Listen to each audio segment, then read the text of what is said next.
That's a whole new issue for YouTube in general now as well, is because back in the day, a lot of smaller YouTubers could survive and it was sustainable, and you was able to sit there and experiment and try and like do this full time. It was a viable option to be doing a full time job anyway, and go, this is kind of working for me. Like, I'm getting some views. If I quit my job and put more time into this, it's a viable, but like there's potential there that I could make this my full time job.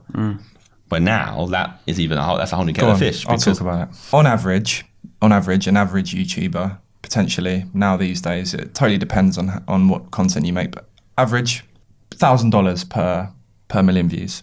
Probably what you'd see. Reference, yeah. It's okay. Yeah. Some people will see $3 or $3,000 for a million views, or you might see $500 per million views. Back in the day, potentially would get 6 million views a month and probably about £5,000.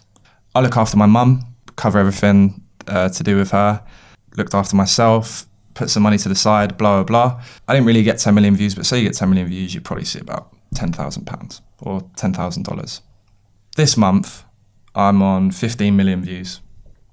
And my AdSense was, for about that, was about $3,800. We're talking in a difference between $15,000 and $3,800. I hire 2 people. I still look after my mum.